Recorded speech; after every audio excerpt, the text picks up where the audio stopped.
shouted was Rabbi Tzemach Rosenfeld. You know him, right? Sure, old friend. Okay. Shalom Aleichem, everybody, and welcome. It is our great honor and schus that we have with us a rabbi from down under, from Sydney, Australia. And Rabbi Ulman has personal connections, I would say to myself, but he has personal connections to some of you in this group. Rabbi Ulman, let me tell you a little about this group. A lot of these chevra, I would say not a lot, all these chevra are learning with me the basics, meaning Basa B'cholov, Taruvis, Dayanis, Cheshemish, but whatever. They want to learn something different. So, and they decided they want to learn Geirus. That was the consensus. I said, I'm going to teach the halachas of Geirus. Nobody's getting a certificate. Nobody's leaving here learning, going to be Megayer people. But if you want to know, just you want to have something under your belt, knowledge, kol hakavod. It's Taidehi v'Ulman anitzarech. And we gave 6 Shiurim, and you saw them. I outlined them to you. And we had Chazara sheets and all that, and they learned very nice. And the 7th Shiur was supposed to be a Rav like you who does it, that could take whatever we learned and bring it down to Elam HaMaisa. And if anybody has any extra questions, they will ask you by the end of the Shiur. Now, around the table, we really have the United Nations here. You are a Taka from Australia. You're not the only one from Australia. If you see Rabbi Gershon Baraza is someone who you connected. He just moved from Hong Kong to Melbourne. You have Moshe Chaim Chasson, who you also know is in Japan. And then you have Reuven Teller. Reuven, raise your hand. He's in Williamsburg. You weren't involved with him, but he's originally from Tennessee, and he's in Williamsburg. And then we have from Delaware, but now with the new representative, I don't like to admit I'm from Delaware. Okay, fine. All right, let's go weiter. Let's get with. Then we have Dr. Grossman from New York.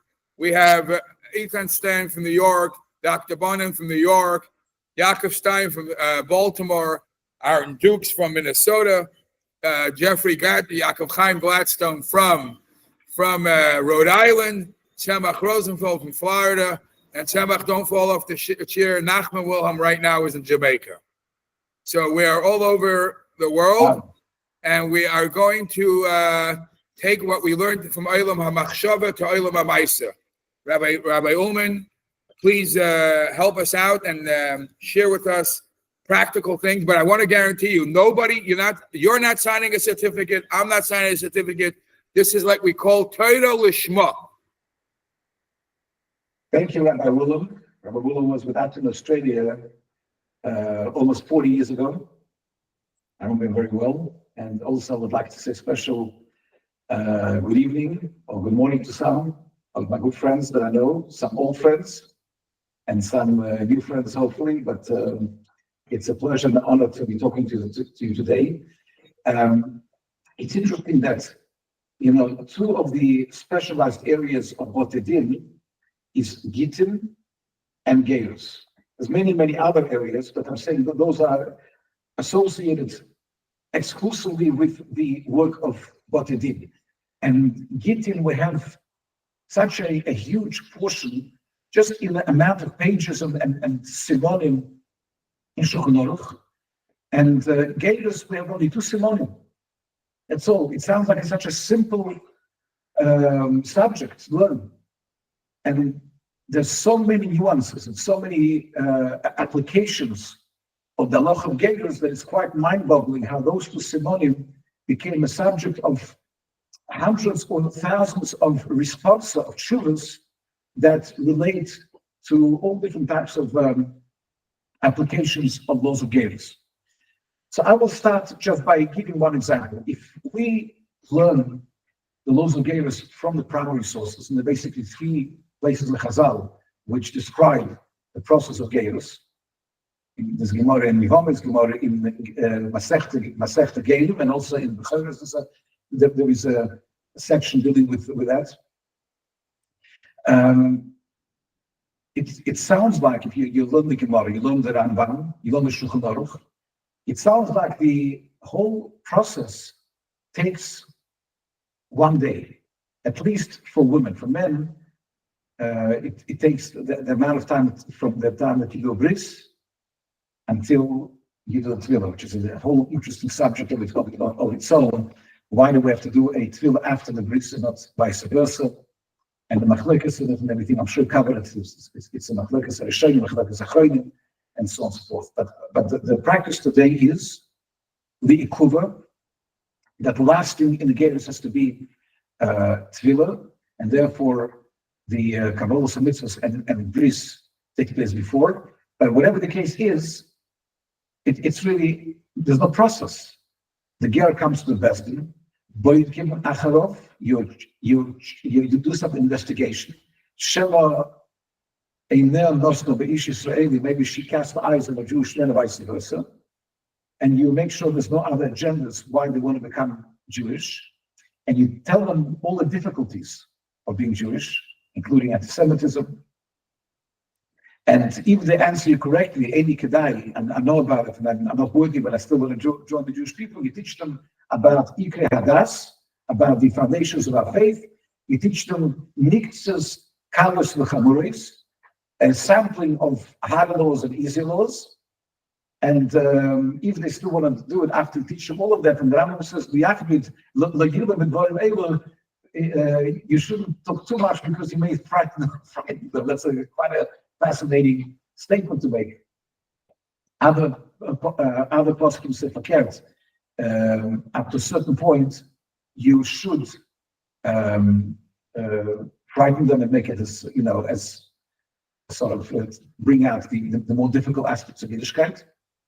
And then it says, if it's a man, you you do bris milah. According to most poskim, you do some sort of kabbalas and mitzvah before the bris.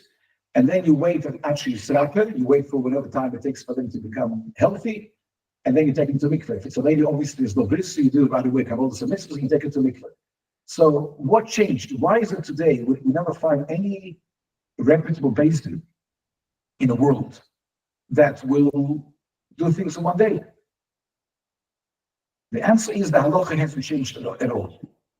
But the metzias, the reality in which we live in, changed drastically and dramatically.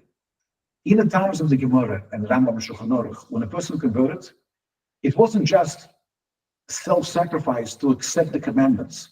They basically had to completely forsake everything they had in their life. They had to give up on the society in which they lived and on the family which they had until now. They were outcasts, and they completely became part of the Jewish community, and the Jewish community was fully religious. So there was no question that if you join the community and you give it everything up, you have to be able to, organically and naturally, you will be a Yid. We live in a society today when people who convert, they still retain connection to family, to the career, to the business associates. Not, in the general world outside of Yiddishkeit, nothing changes. On the other hand, when they join the Jewish community, they witness a number of very, very nice people who get aliyahs, and they respect that they can become part of the board of the shul, and they drive to shul, and they make it kosher at home, if you're lucky, and they will eat out, not kosher. And a ger may think to himself, okay, these are nice people, I can be like them, I can be like most other Jewish people, what's wrong? So the only way to make sure that the integrity of one's commitment is assured, it takes time, and we have to be able to go through a period of study, a period not only of study, but also a period of actually keeping everything. In our Besdin, they have to be frum, as many know, for around the calendar cycle, to be able to see and to be able to, not only for the Besdin, but even for themselves, to see how they're coping with daily things, weekly things, and things that come once a year, which have their own challenges, such as Pesach and Tishrei and so on and so forth.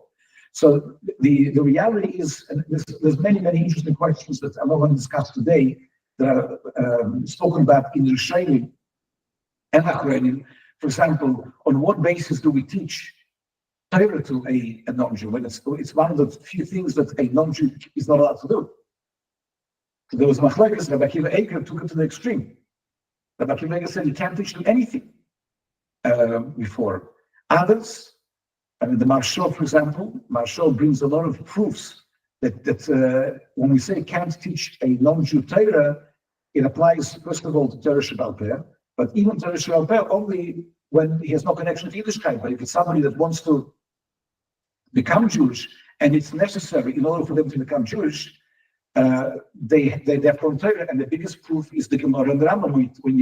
When they say that you teach them mitzvahs, kalos, and chaburis. If it's completely not allowed to, then how can you do even that? In those days, that was enough in order for to get over the thresholds to test the commitment. Today, it's not enough. They have to know fully Hilchos Shabbos. They have to know fully.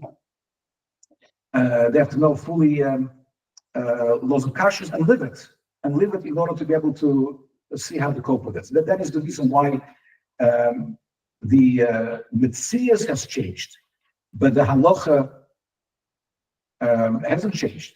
And as a matter of fact, people know that we started a service for rabbis, already for a number of years, called JewishStatus.org. And that is a service that we encourage shluchim and rabbis that every time somebody gets married to be certified. And one of the things that we talk to shluchim is that it shouldn't be just for problematic cases, but it should be for everybody. The way it's done in all of the civilized countries outside of America, places like South Africa, Australia, England, Israel. It's normal that a rabbi can't marry somebody until you get approved by a body, not just by individual rabbi that you don't know what methods are used, but a body that specializes in yuchtim. In America, it was almost free for all. So it's slowly changing. With over 500 shluchim, and even outside of the Lubavitch, other rabbis who will not marry anybody. And I give them 3 reasons why it has to be for everybody, not for problem cases. The first reason is look, unless it's a system, you will lose balabata. The second reason, that's what I'm coming to, that you always have surprises. And every single year, we find cases of people whose parents became Baalei Tshuva, and they were married, and nobody checked them, because in those days, nobody checked anybody. And now we found out there was a problem. So every year, we secretly, in a very dignified way, without nobody knowing about it, we take, sometimes, recently we took a very well-known family, a mother and 3 kids, we took them to mikveh because nobody checked out that her grandmother was converted, not kosher. Now, in such a case, when you do this sort of gear, there's no need to wait for a year. We're talking about people who are fully religious, and they're living a religious lifestyle, and they're living a religious lifestyle for the whole life, and they're part of the community. In such a case, you're not going to start from scratch and teach them about laws of Shabbos and kashrus. They're keeping everything. So the halachas of how long it takes and the whole process hasn't changed, but it's dependent on the place and the circumstances. If somebody is converting through Eida Charedis and they're joining a ultra-Orthodox community where every single person is from, obviously it's different when somebody's converting in Sydney, Australia, or the middle of America, when a lot of people around them may not be from, and so on and so forth. Next question, which is very, very interesting, is what about all the Botedin today, with the exception maybe of the Syrian Botedin? They have all different types of takonas and legislations which they made for themselves. It seems from Chazal and from all the poskim, but one of the things that we make sure is that people are not converting for marriage. Right? You have to be investigate Shema, Einav, Nosam, Be'ishna Yisraelis, vice versa. Why is it today that all the accepted Botedin, including Eretz Yisrael, including in Australia, South Africa, America, and so on and so forth, and including the position in which the previous Lubavitch Rebbe took, and which Aaron took, they didn't boycott. They didn't say that once you come in as a couple and we have a Jewish man with a non-Jewish woman, or vice versa. Why don't we boycott them? It seems to me that's one of the deal breakers. One of the things we check for is to make sure that there is no other agendas, including a Jewish partner. And that's something which is very important to explain, because we can't say that all the Botedin are doing something wrong. But the first answer is, before we even give the reasons for it, the first thing we have to know is that the Gemara says that b'diavad kulam geir. If they convert properly, the b'diavad all geir. That's the first thing. That's b'diavad. You can't make a lechatchila out of it. In other words, you don't come along and say the lechatchila going to do it because b'diavad it's okay.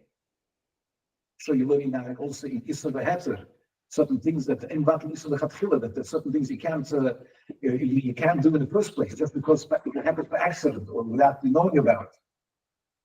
It doesn't mean that that you're allowed to do it. So I'm going to give a couple of answers because the reality is that if Gedolei Yisrael, including our Rebbes, that we know would never, there's no greater champion for Taras Hayuchsim by Klal Yisrael than the Rebbe. And if the Rebbe accepted the fact that you could have a situation where people, by lack of knowledge and lack of education, they married out, or they got involved with a non-Jewish lady, that now you will never let them convert. The first answer comes from a tshuva of the Rambam. Rambam, apart from the fact that he wrote many Sforim, he wrote Mishnah Torah, he wrote Sefer HaMitzvot, he wrote Pirush Mishnayos, it's phenomenal how many books he wrote. He also wrote responses to many rabbis all around the existing Jewish world. In those days, the Jewish world was pretty small, but whatever the Jewish world was, from Chachmei L'Nil and so on and so forth, they wrote to the Rambam, and the Rambam responded. In those days, they're very short shuvas. It was not today that people write very long shuvas. Rambam, the Rashba and the Rosh wrote long shuvas, but the Rambam wrote very short shuvas. One of the shuvas that he was asked was what to do in the Sefer community. They had a Jewish man, and he was involved with non-Jewish lady. He used the word married, he used different words, but it was clear that it was the same as today we would say somebody's married, and they have kids, and so on and so forth. And they say, what do we do with them? So the Rambam says something very, very interesting that is used in virtually all the modern literature, but all the great poskim, including the Achiezer and the Moshe Feinstein and the Yehoram and so on and so forth. The Rambam begins by saying that if they're prepared to keep, if she's prepared to keep all the mitzvahs, you megayer her and the kids. And he says that comes, he says, Mutav sheyechel roitav. It's better that they should have a broth instead of eating the fat itself. In other words, expression that you choose the better of two evils. And it says that this comes from Takoros HaShavim. Takoros HaShavim is a concept in Chazal, in Gemara, that you do certain things. Actually, the foundation of Takoros HaShavim comes from a whole different halacha to do with Choshen Mishpah, to do with somebody who stole something which became part of the house. It's a whole different Gemara to do with the laws of civil laws. And nevertheless, today the term Takoros HaShavim is used primarily in Even Ezer, in the realm of people coming back to Yiddishkeit, and you try to be as lenient as possible to find solution for Mamzerim, for Kahanim, and so on and so forth. And the Rambam says that's Takoros HaShavim, because you have to give him a chance to do tshuva. He already had married, he's got kids with her. You're going to tell him, unless you separate, we're going to convert you, she won't convert, but they will remain as a married out family. And he says, that's what it says. He quotes the pasuk in Tilim Kuf Yutes by David HaMelech, that sometimes you do something which is sort of not like a tchila, but it's in order to achieve the primary goal. That is the first yesod that we have in the Rambam, that when we face him with a situation of intermarriage, and you know that you will not separate them, it's better to convert them. That's the first one. It's still, nevertheless, it still gives us a perception of something which is b'diavad. It's not the best thing. There was a great Pesach in the beginning of, he was born in the 18th century, but he also lived into the 19th century. His name was Rav Shlomo Kluger.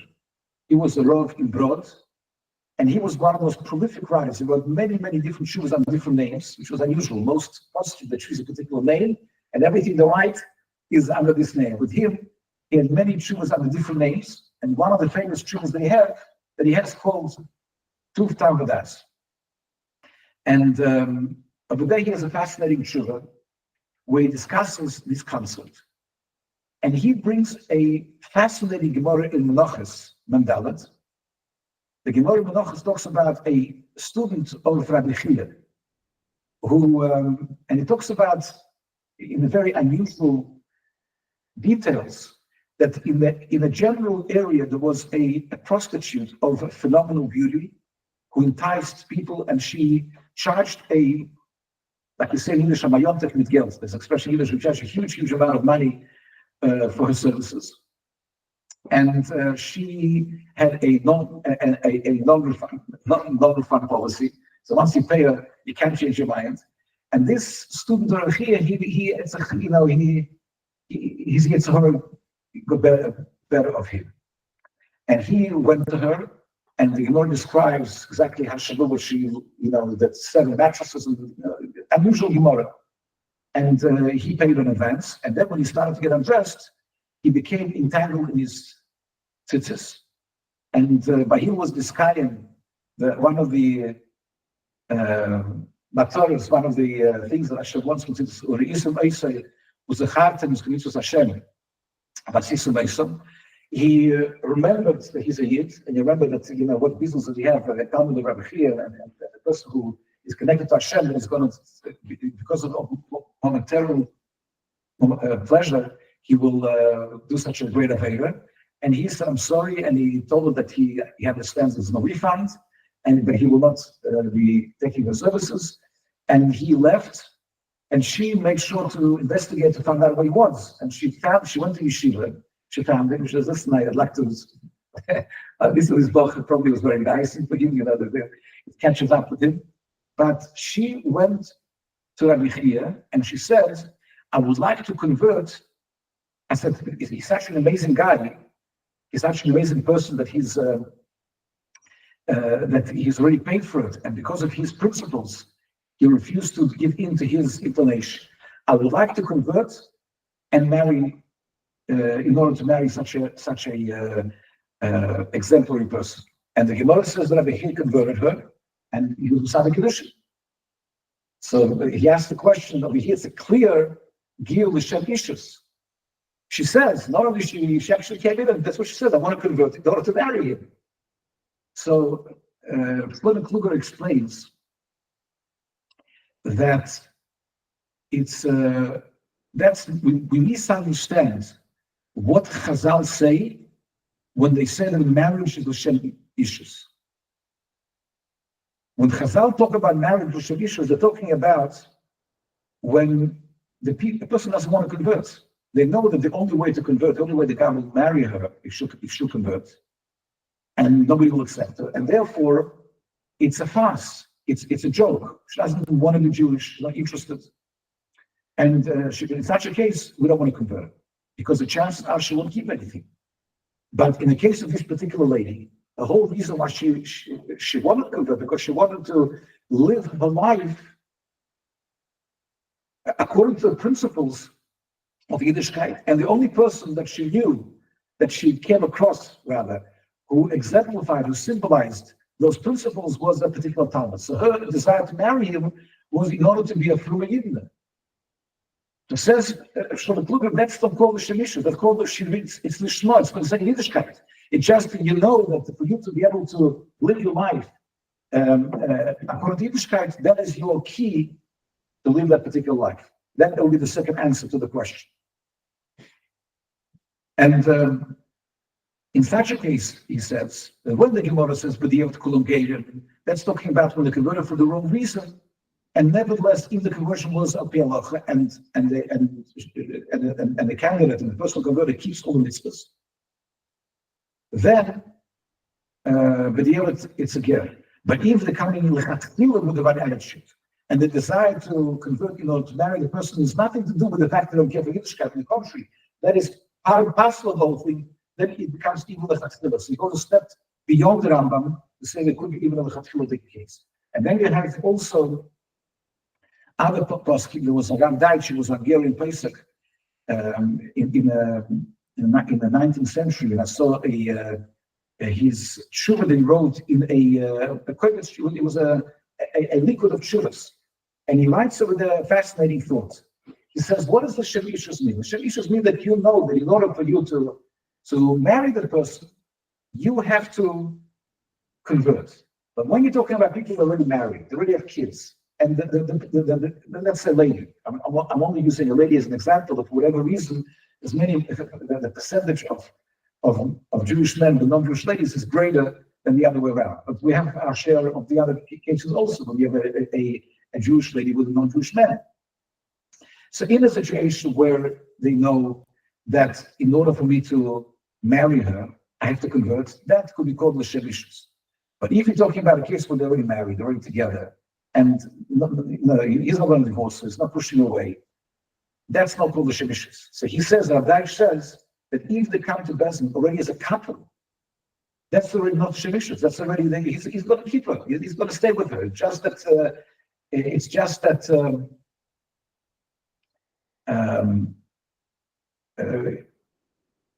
something is pushing the non-Jewish partner to become Jewish in order to complete the family, in order to be able to live together as in one unit and to go in one direction, to raise the kids in the same way, and so on and so forth. That's not called shemishus.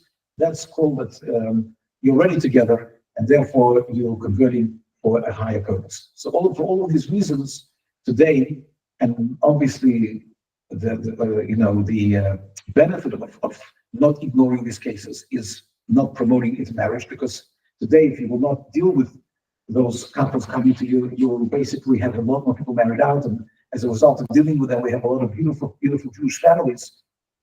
That is the reason why today all the Motadim, virtually, came out all of them, Rubim Kikulim, they deal with couples who are, when they have Jewish partner and a non-Jewish partner. There's a lot to discuss in Geirus. I want to touch on a couple of unusual subjects that I deal with. First of all, and I'll all of these things, I have the Yehoram program, and we spend months talking about these things. Just Geirus itself takes a few months. So obviously we just giving you a bit of a smorgasbord of interesting shiurs. A lot of interesting things come up, even with the Geirus in the process, different policies of what they do and how they are based in Halacha. For example, when I'm based in, when we deal with a candidate who is serious, we already encourage them to keep Shabbos fully and not to break even one Halacha, as people who went with us know about. And a lot of times people who give them advice, we talk to a potential candidate for Geirus and tell us, well, our friend told us we must break Shabbos, not Michal Shabbos. And there is such a shitta that until you convert, you have to do some Michal Shabbos.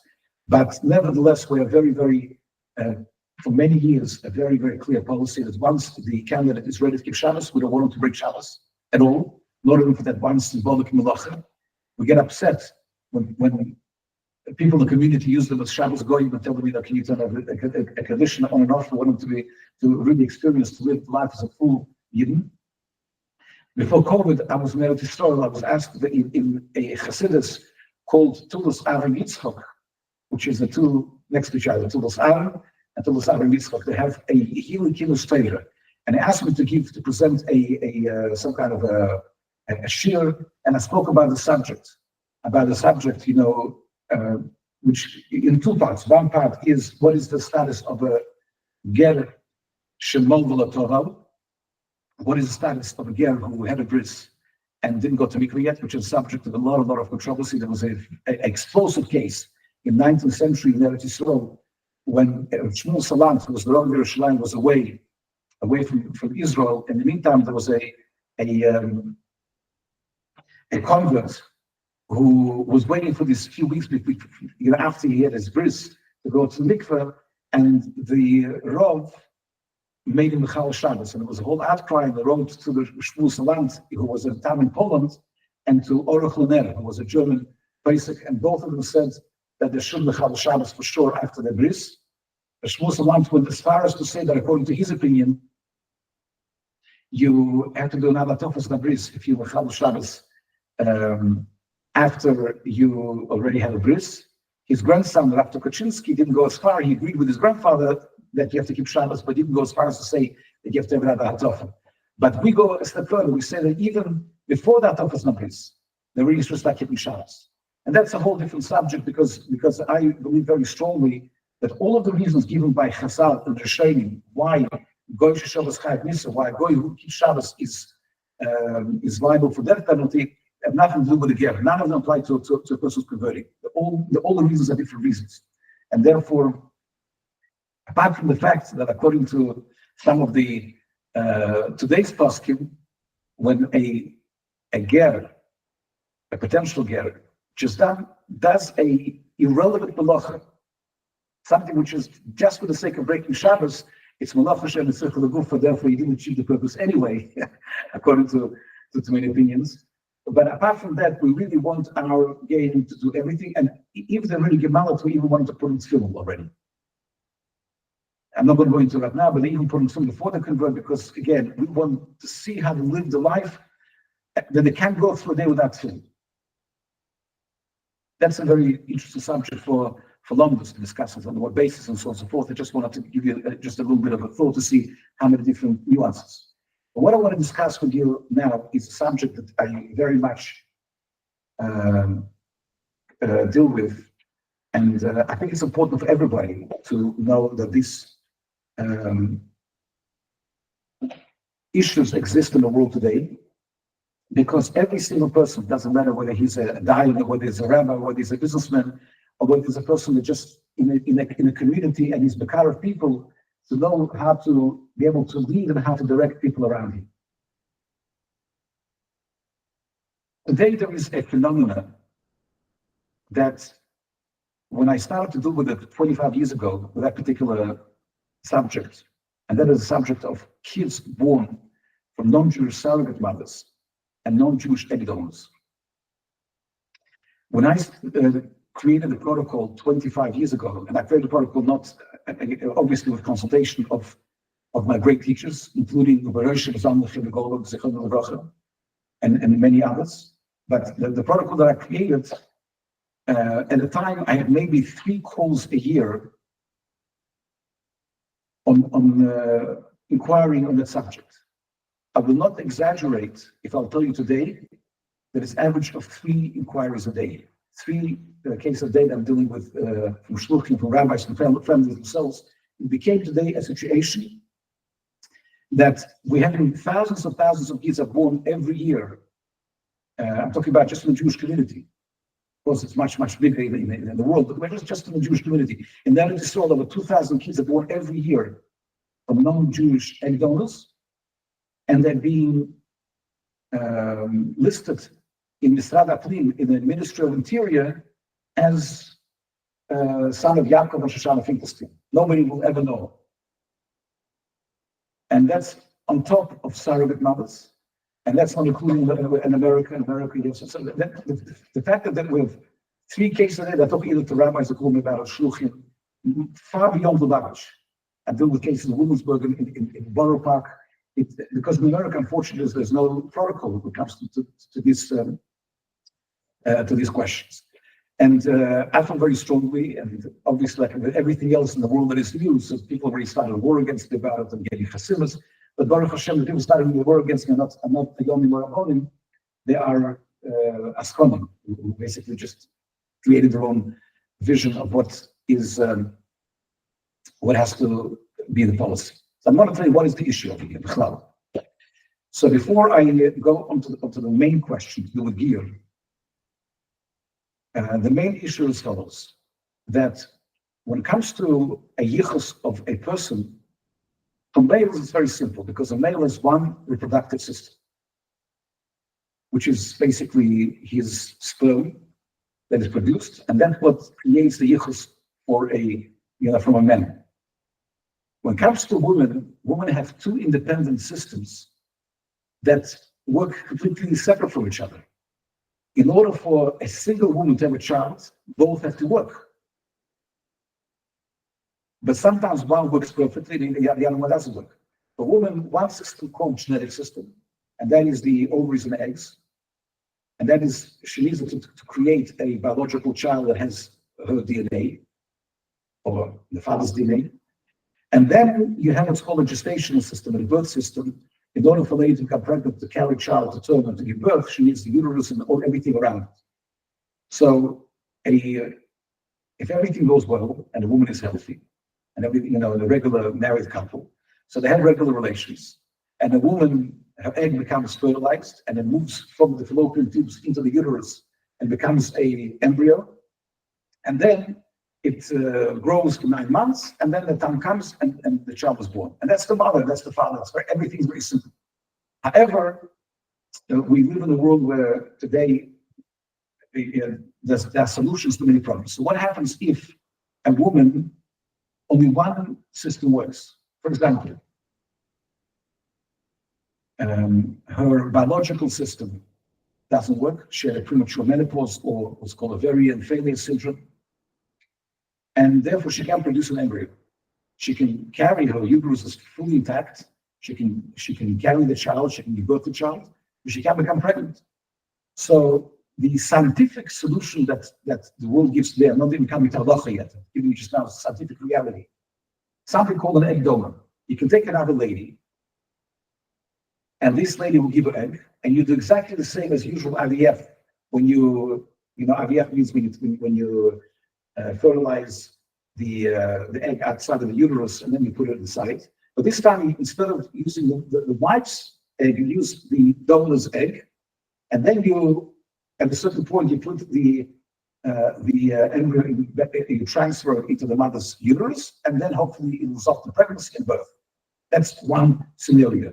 Another scenario is that a woman has a perfectly healthy biological system, genetic system. Her ovaries, her eggs are, everything is perfect. But she had a hysterectomy or many other problems that would cause her that she's just not able biologically to have a child. In such a case, you need to find out what's called a surrogate mother, another lady to carry the child.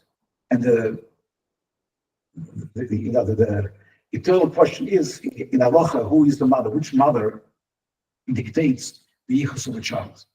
Is it the biological mother, or is it the birth mother? And this is something which was discussed even before it became relevant. We have already shulas like Evelyn Yehoram in 1905, can you believe it?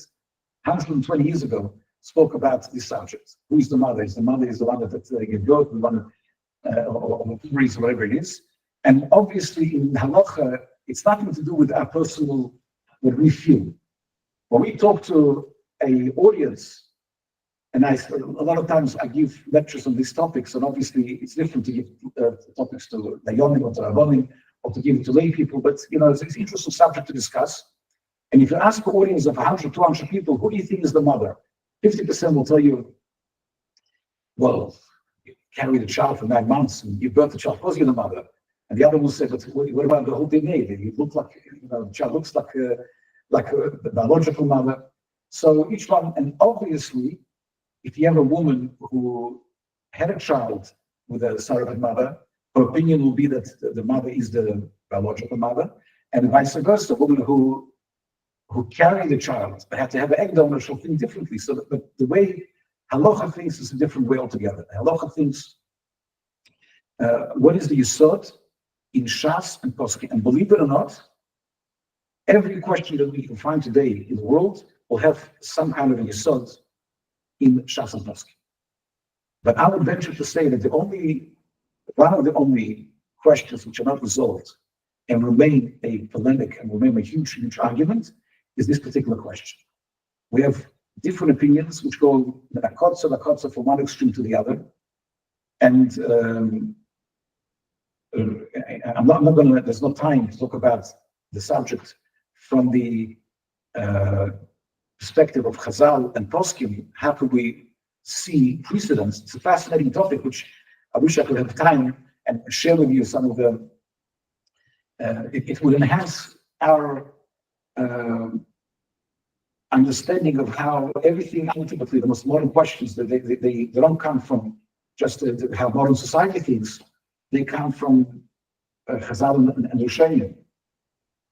But just to give you an idea how it translates itself today, then we have, for example, a whole row of poskim. The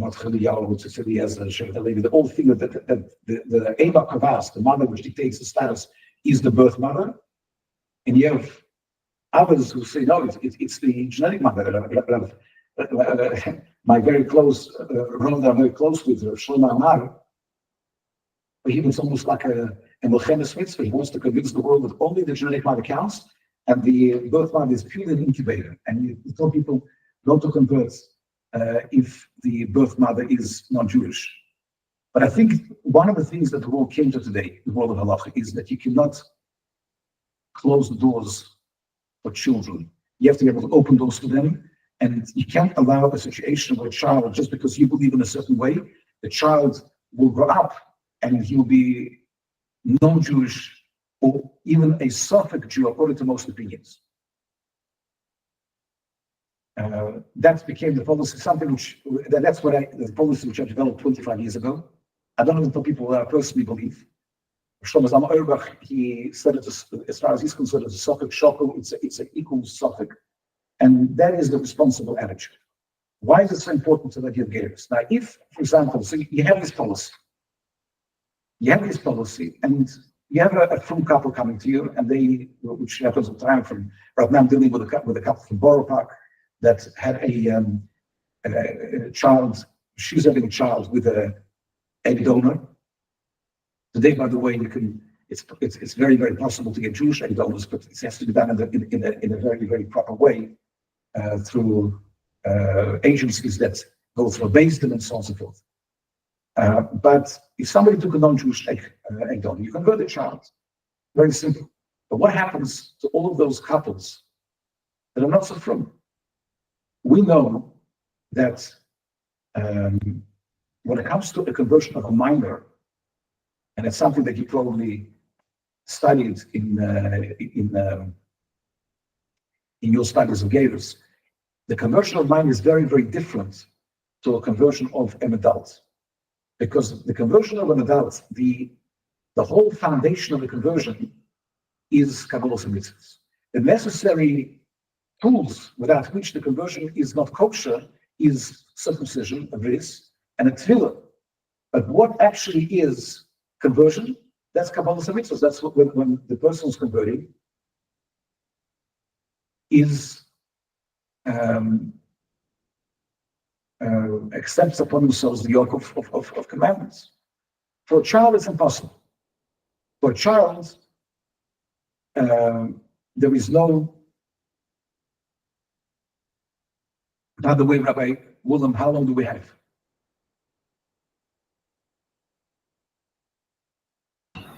Rabbi Ulman, as long as you go. The people, I don't think I ever had them so quiet in my share. I took away. I cleared my time so I can go all the time because You go. Look, if anybody has to leave, I won't get them. When you're willing for them to ask questions, don't worry. Nobody here is shy, but they're sitting, they're listening, they're enjoying it. All right. Okay. So when it comes to a Geirus cotton has a whole different yesod, a whole different foundation, because a cotton cannot accept mitzvahs. So the Chazal tell us in Gemara Ksubas that the akil cotton above is guy, a small child comes to be converted. You megair him al das bezdin, and the rationale. How can you take somebody who doesn't have a say? How can you megair them? How can you convert a child? So the Chazal tell us that it's from a famous cloud, famous yisod, that when it comes to a schus, when it comes to to merit somebody, you can do it without their consent. There are many, many such examples, and many shilas what's considered schus, what's not a schus. Now, the Chazal tell us that even though it's generally a schus to convert a minor, but the schus has an expiration date. And when it comes to become a godel, which is generally around the age of bar mitzvah, bas mitzvah, that maybe the kid who, this young adult, as they call him today, maybe they want to enjoy things, maybe they want to enjoy a rayos, they want to enjoy everything. So you give them a chance to you give them a chance to protest. And if they protest, according to most opinions, they become goyim b'di, which means retroactively. So very, very, there's a lot of discussion about what the hashlochas, the consequences. What about the wine which they touched before they became, after they converted? What about if they had a relationship with a Jewish woman? They should become a zayna, they should become now also to a kohen, and so on and so forth. So it's a very, very involved discussion. Now, what is considered to be a schus for a minor is a subject of much discussion among achronim. Many achronim, you don't find the Rishonim talking about it. Like I said before, with Rishonim, it wasn't really such a metzias that somebody converted a minor and they wouldn't be living there was a metzias of somebody who was meicher. But generally speaking, that there was no such a phenomenon that non-religious parents are coming and saying, look, we're not religious, but we're very, very traditional and we're very committed to being Jewish and want our child to be Jewish. So is it a schus for a child to be converted even if the parents are not safron? They're not really Shalosh Shabbos. So that is a very, very complex discussion. And among Achronim, there are different opinions. Interesting enough, one of the two of the big Mekilim in its very, very lenient opinions is the Achiezer, Reb Chaim Oizer Brzezinski, who was the unofficial Rov of Vilna, and the Igros Moshe, the Moshe Feinstein. Those two poskim, among others, they're not the only ones, but they were the two of the prominent poskim that believed that ultimately they didn't advise on a normal basis. They said, what for? What's the point? But even there was a good reason to convert a child, the child for sure was Jewish, according to the opinions, and it's a schus for him because ultimately we get Elam Habo, he could be children, he could be whatever the reason is. Moshe even he encouraged such conversions when they went to Jewish schools, when the father was Jewish, and so on and so forth. Others were stricter. Interesting, one of the big machmirim was Rav Kook. Rav Kook is always associated with people saying all kinds of things, but he was one of the big machmirim. But that's a subject of discussion. Today, I would say that the general policy among most Botedim in the world is to have a proper standard. I always object to them treating parents of adopted kids as if they were converting themselves. Because that's for sure has nothing to do with it.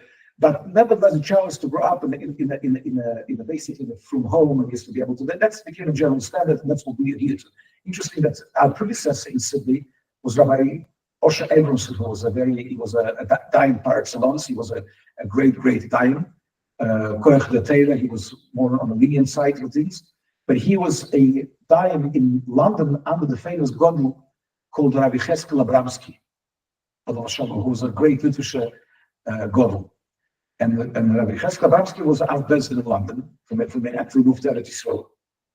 And Rabbi Emerson brought some of the policies with him to Australia. Now, in Australia, with the post-Holocaust generation, people a lot of times couldn't have kids for various reasons, and then would adopt. And at the time, the policy that Rabbi Abraham established in Sydney was that for adoption, there were three things he demanded. One of them was to give a child a chinuch, an Orthodox education. That's number one. Number two, to have a kosher home. And number three, to keep Shabbos at least on a traditional basis. In other words, he didn't demand, he wouldn't deny them conversion. And then what he brought from Rabbi Cheskel Abramsky, by the way, wasn't his own innovation. He brought this from England. He didn't demand on the parents to fully Shem Shabbos. Obviously, he encouraged them to whenever you can, you have to be able to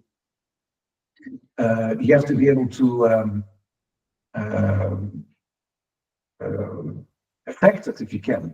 We're not talking over here that you completely ignore encouraging the parents. You get them to whatever level you can, but those were the three, so to speak, minimal standards that he demanded.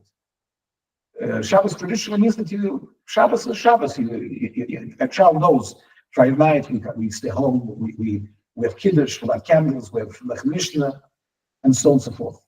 In other words, they didn't even ask them, in those days they didn't have smartphones, but didn't go asking these sort of questions from them.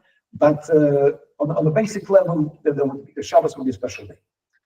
So that was his, over the years we upped the level, because the level around the world became more consistent and so on and so forth.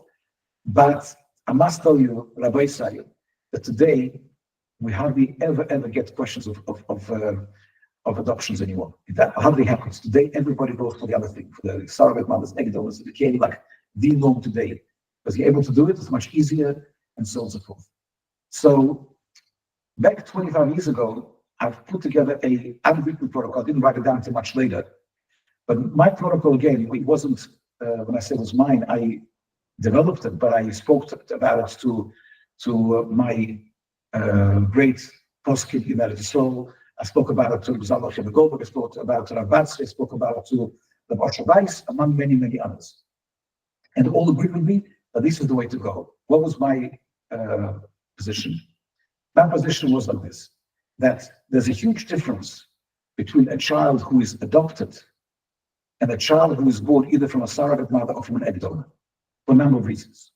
The first reason is an element of schus. We know that there's an interesting, and I'll share with you a story that happened many, many years ago. Back in my sefer, it's the oldest tshuva that I have from 1997. It's almost going, it's like 28 years ago. I received a call from a very close friend of mine who is a shliach in a small city, but he's a very, very important Talmid Chacham who is Boki B'Shas. He could have been Rosh Shiur. He's not somebody that passes Shilos. He's from Yehoram. People who are afraid he's not a Rav, because the Rav is to pass Shilos. He doesn't like to pass Shilos, but he has a tremendous knowledge of Shas and Poskim. And he called me up with the following story that happened to him. He says that in his community, there was a man married to no Jewish lady. And this lady and him had 2 children. And those 2 children, at a certain point, he was Bekarev, the family, and they took him to a Besdin somewhere in Northern America. And they went on a process, and she was Megayer together with the 2 kids, and then became fully became the Babacha family with Chol Yisrael and everything else. After she had some more children, but they were already born. They already born completely Jewish. But those 2 kids were converted. Now the Dayan who converted them never told the parents how important it is not to keep things. It's a cloud called Godel Matera. Nothing good comes out of keeping things from kids about their yichus. It's always ends up in tragedy. It's a normal thing. I counsel people whenever they have a child for any kind of a donor, whatever it is, in an organic, natural way, tell them as they're growing up. Don't wait until they're 17 to find out, because it's gonna, whatever the people find out about themselves that they know, it's going to become a shock to the system and can damage them psychologically very, very strongly. It's important to be able to, and today, everybody finds out. Today you have 23andMe, people do genetic testing and all kinds of things. Everybody finds out, if this is not my biological father, my biological mother, or whatever it is. So the kids went to yeshivas and Lubavitch schools and everything else. And when the boy became around 17, he started to go through certain emotional upheavals. And maybe depression, maybe other things. And while he was going through that, he found out that he was converted, that he wasn't born Jewish. So he went to this particular Dayan who converted him, and he said that I heard that when you find out that you're converted, you have a chance to renege, to protest.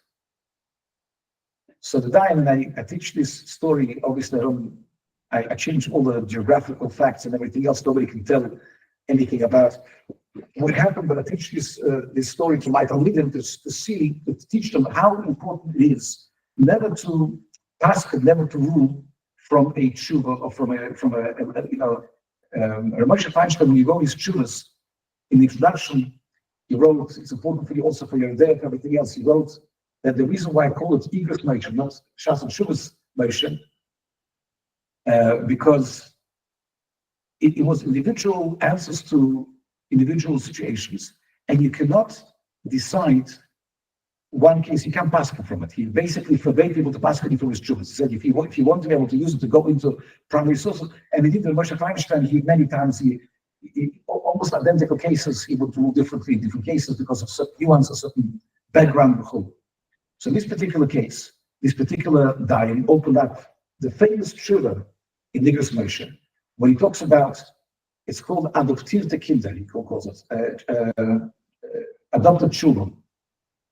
And Moshe writes that when it says that you can renege when you become a godly, bar mitzvah, bas mitzvah, and later on you can't renege if you're made from. That's only if you knew that you were converted. But if you didn't know, then you can even make when much older. Because he says that a potential child can come along and say, if I would have known, I would have reneged earlier. But now I found out I can do it. So he said to him, well, you are 70 years old. You didn't know about it. Now you found out immediately. As soon as you found out, he asked you that you want to renege. You want to protest. If you want to protest, you can protest. So he said, I don't want to be Jewish. So the Dayan told him, you're not Jewish. And the kid came home and told his parents, I'm not Jewish. And this really broke the family. Imagine kids, he didn't just say, I'm not religious anymore. He said, I'm not Jewish. And the family really suffers. And they went to my friend who was the rabbi. He wasn't the Dayan, he was the rabbi of the family. And I said to them, listen, how could it happen? So listen, so certainly you have to be careful when you see a child is going through a upheaval, even if it's true, you have to do it very delicately. There's something called the fifth chelik of Shulchan Aruch that you have to be able to be sensitive to. You can't just tell the child, he comes from a full family, it can destroy the family in the long run and so on and so forth. So the rabbi of the family called me up, and I looked into it at the time, and I saw something very interesting. I saw that even the Moshe himself, he writes in brackets that which Chasam Sofer says so and so. Over here we're talking about adopted kids. The Chasam Sofer has a tshuva in Yehoram Reish Nun Gimel, where he gives a big kiddush, and people argue with him. By the way, he's not a das roiv, but he's the Chasam Sofer. So you have to be able to. Chasam Sofer was, as you know, he was one of the Poskei Ador in the 19th century. He was the chief rabbi of Preshburg, but he's soaking wet all around the world and studying till today, and will be studying for hundreds of years.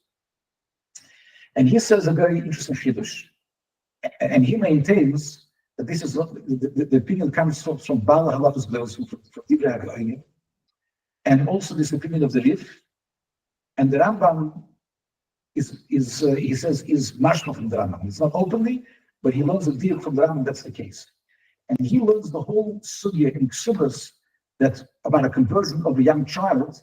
That we're talking about a young child that came either on his own, or he was adopted, or the Bais basically converting them on their own. But if it's a child that is converted with either one of his biological parents, the biological connection is so strong that there's no room anymore. The schus is much greater than the regular schus of the Bais, and therefore the child doesn't have the privilege and the right to be meichel. Now this Chasam Sofer, the many who agree with him, and many who argue with him, I wrote that there's a B'Shan Rov, there's a whole row of poskim who discuss the Chasam Sofer. One thing is clear, that we have to be very careful. You can be machmir not like him, but you can't be makel against him. In other words, you can't take a possible Jew and make him into a non-Jew against the Chasam Sofer.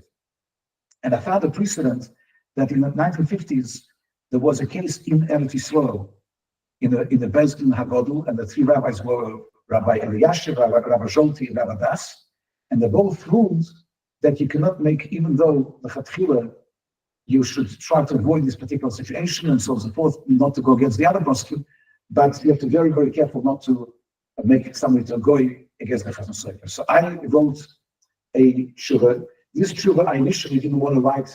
I was very young at the time, and the Dayan was a very, very veteran old Dayan, and I didn't want to, I felt intimidated to write something against him, but I wrote to Eretz Yisrael to another person. And I wrote to him my tshuva, and he wrote back to me, agree with me, and I took the other one that we agreed with me without my name and sent it to my friends, and to the Dayan, and my friend showed it to the Dayan, and to the Dayan's credit, he didn't answer, he remained quiet.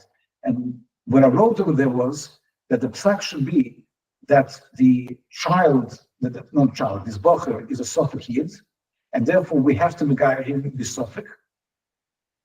Somebody asked the question in the questions that I received, the difference between the Yehoram, the Sofik, and the Chumrah, and Mikaradim, and I'll touch upon it because it's something that is to do with what I'm talking about. But I said in this case to Megar him the Sofik, without a bracha, to do another Kabbalah and mitzvahs, and without a Tofas Nabrisa, Kabbalah and mitzvahs, and Tefillah. And in the beginning, the Bocher didn't want to do it. He already tasted the taste of the forbidden fruit, so to speak, and he was quite happy to be a non-Jew. But I found out some years later, about 4 years later, when I spoke in Miami to a kollel, and I changed everything, so nobody would know what I'm talking about. But obviously, there was one person who was very close to the case, and he came to me and said, just now, this Bocher agreed to come back, and he became frum again. He went through everything. He went through a Yehoram, the Sofik, and so on and so forth. So the first point I want to make is that we see that the reason to convert somebody very much depends on the level of schus there is. So let's look at this. That's what one of the arguments that I used when it comes to surrogate mothers and egg donors.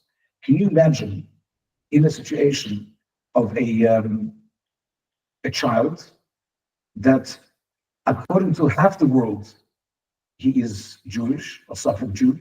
According to the other half of the world, he's either non-Jewish or a Suffolk guy, same thing. But according to most, vast majority of opinions, a Suffolk Yid. And this particular child, when he grows up, is b'chuy mitzvahs, or he or she. They can't marry a non-Jew, but at the same time, they cannot be given an aliyah, they cannot be given, they can't marry a Jew, and they can't be considered Jewish. So they really are in a no man's land, what we call in Lashon Chazal, kerech mekan, kerech mekan, both from both sides. So one of the, and I'm making this very, very, obviously simple. I'm oversimplifying it, but I'm giving you the gist of it. Why I believe that it's ultimate schus for this child to be converted, and ultimate choiv, an ultimate liability for them to stay the way they are. That's the first reason. The second reason, which I had argued, was that there's a very unusual Melamed Lahoyer.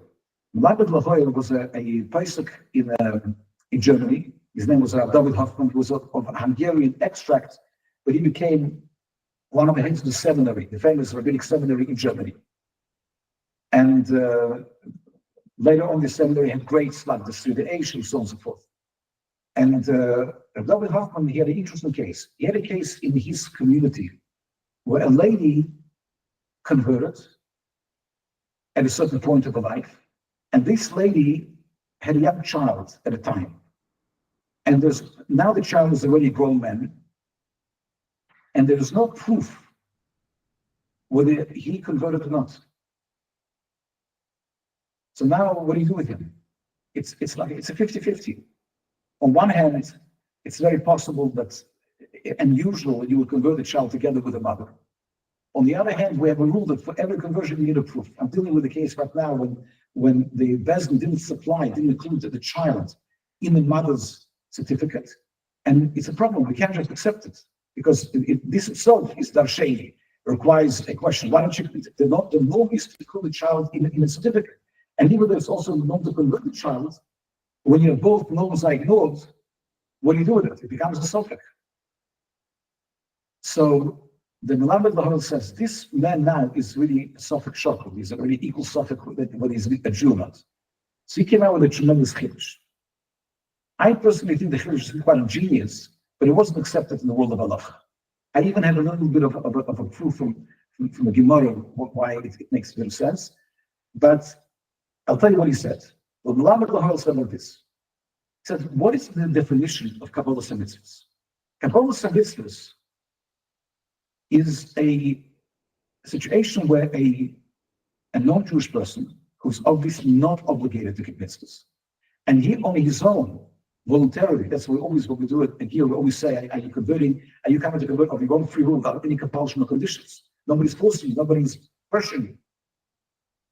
So on his own free will, the potential Geirus, they are accepting the mitzvahs. That is Kabbalah mitzvahs, when you don't have to, you're not obligated to mitzvahs.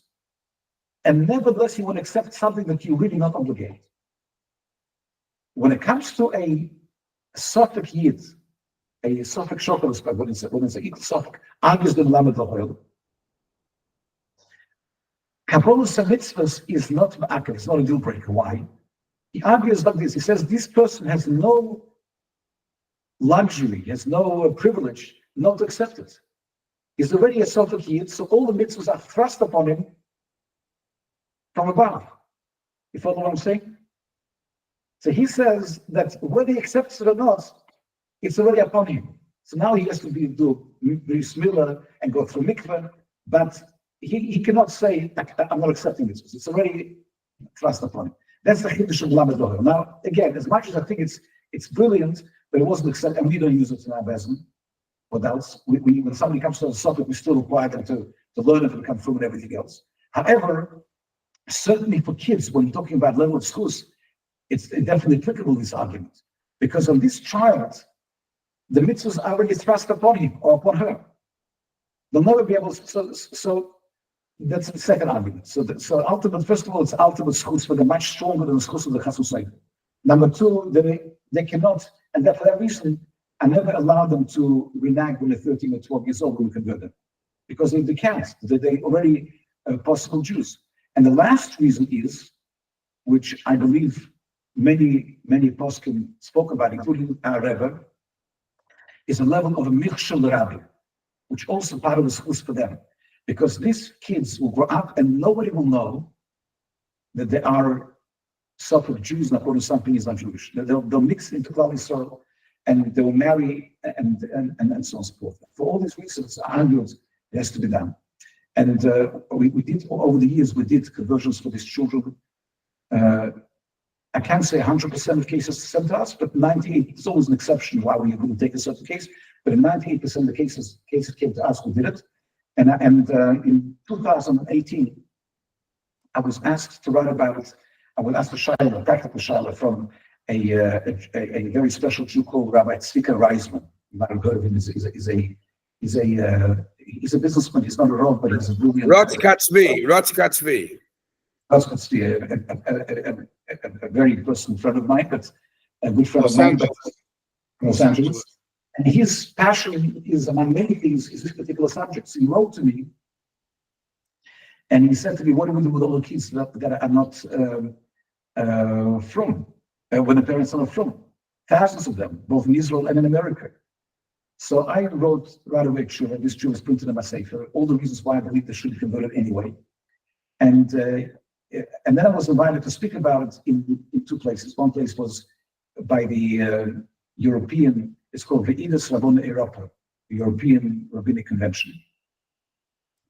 And I discussed it over there. And then Rabbi Lau, who was then the chief rabbi of Israel, asked me to speak to the most difficult group in the world, and this is the Yehoram of Israel. The whole thing, each one thinks is the Pesach Hador.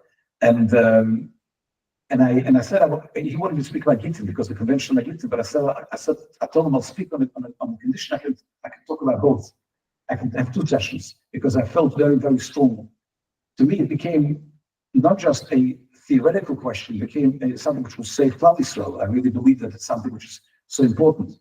And I spoke about it and as I'm leaving home, I get a call from Smicha Reisman, and he told me that I sent this question to 30 other Dayanim. And I printed just our Kuntras, which later he printed in the second volume of Rotzkatzvi, but now it's only a Kuntras. And he says, I'd like you to get it. I know you're speaking about the chief rabbi, I'd like you to get the Kuntras, because he sent it to me on PDF, and then he told me that he will he will get it delivered to me before I speak. I opened it up on the plane and I see that Rabbi Lau, who's going to be sitting next to me, he has a completely opposite opinion. He says that you do have to machmir with gear and everything else. And I said, look, I'm going to talk next to him and give it a completely different opinion. But I thought to myself that it's something which I feel very strongly about, and I have to do it. And I presented this to 100 Dayanim. And I would say out of 100, at least 95 really accepted what I said to Rav Lau. And today they're implementing this policy in Eretz Yisrael. There's a Rosh President of Tel Aviv. He publicizes whatever platform he has on public, on social media, because otherwise people will never come out and will never even reveal that they have kids born from egg donors or surrogate mothers. But he says you come out and make it possible for you to convert the kids. And every single week they convert dozens of kids using that particular protocol that I've developed. And I think that it's a tremendous to others for Klal Yisrael. Now, why am I saying to you this story? Because you will, without any doubt, come across families that are going through it, or thinking going through it, or already went through it. And I will be very happy for you to contact me, because that's one area that I don't like to get involved in Geirus in America, but that's one area where I'm happy to get involved. Now, just to tell you before I go for questions, that one of the things that you asked me was, what is the difference between a Giur, L'chumra, or Mikar Adin, or Misafek? Now, the Giur itself is exactly the same. There's no difference in the logistics of what Giur is all about. The difference is more in the couple of things. Number one, obviously, if it's something is Suffolk, that we're applying the rule Suffolk brachas v'hakol. So obviously, you would make a bracha on tefillah. That's one particular simple difference. But on a more sophisticated difference, number one, how you approach people coming to you saying they want to convert. There's no question that somebody who's Suffolk, we have to actively encourage them to convert. They have to do that with Halacha. But we don't, in any shape or form, deichen them. According to Halacha, we have to push away a potential ger, like the Friedrich Rebbe told Rabbi Mendel Feldman, don't be more religious than the Shulchan Aruch, and he pushed them, but use the clothing of the Chazal and the poskim. Don't try to make to create an impossibility for them, right? But nevertheless, there is a choiv as part of the process to use certain arguments, which I mentioned in the beginning, how you push away potential gerim, whether you're talking about anti-Semitism, whether you're talking about the difficulty of keeping mitzvahs. When it comes to somebody who's a Suffolk Yid, you can't push them away because they have an obligation to convert, right? It's true, we're not going to use the kula of Melamed L'Choil, we're not going to just dunk them in the mikveh, but nevertheless, we're going to encourage them, but nevertheless, we have to encourage them and teach them mitzvahs and work with them. That's number one. When it comes to Gil L'Chumra is different to Gil L'Safek, in that the Gil L'Chumra is that you could really accept the Gil al Pi Halacha without an extra. There was an argument, put it this way. For example, according to Shlomo Zalman Auerbach, to use the examples that I gave, to convert a child who was born from a non-Jewish surrogate mother or non-Jewish egg donor is a Giyur Misafek. And you're obligated to do it. You can't live it as a Safek, and you're obligated to do it. But let's take, for example, somebody follows the opinion of Ramot Chilio. They believe that it follows only the birth mother. They will still tell if they really are kind and compassionate and they're aware of the world we live in, they would still tell the parents to convert the child. But then they say, listen, as far as I'm concerned, the conversion is only out of chumrah, because I really believe the child was already Jewish. But as a chumrah to do it in order to be able to satisfy and make the child easy and make the life easier for you. Sometimes we have a kosher bezdin that is kosher, but it's not. It's another subject which is not for today, but it's a very, very important subject in Geirus. How do we navigate Geirus in the modern day and age when Baruch Hashem, thank God for good reasons, the world is coming to the realization of the importance of concepts such as transparency, accountability, standards, and so on and so forth. In medicine, in every area in life, you find today, that doctors belong to certain establishments. And a doctor is not free for all. He's accountable to his establishment, to his superiors, and he has to do things according to the rules. Halacha is no different. And for this reason today, because the world became very small, already for the last 2 decades approximately, they developing a reshima, a list of botedin that are acceptable and that they're eligible and they are recognized. And it's a very good thing, because otherwise, especially in America, there's a lot of ad hoc botedin that are becoming mass production, starting to almost like a commercial thing that they're going around the world, trying to convert the whole world and so on and so forth. And it's a very, very not positive thing. But sometimes I know this particular business converted somebody, they are ehrliche Yidden, they're from a Yidden, and the candidate is keeping Yiddishkeit. But I know that the kids have no future, because nobody in the world will accept them today. Because today the people are conscious of the, so that sort of gear could be considered as Gila Chumra. What are some of the potential hashlokas consequences? The potential hashlokas is that if it's only Gila Chumra, I would allow a lady to marry a Kohen, for example.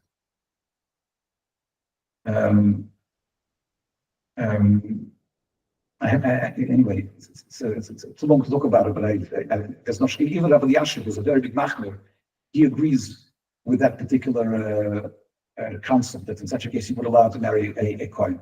So some of the hashlochas could be different, but the actual result is the same. You must go through the same steps in order to convert, otherwise there's no gear. So you have to go through the same things. You have to go through Mila, Tvila, Kabbalah, mitzvahs. But if you consider something to be all in the Chumrah, then you consider Svazim, so you're going to convert and go to Rabbi Yipsuda, Bas Moshe, not Bas Avraham Avinu, and so on and so forth. That's in a nutshell.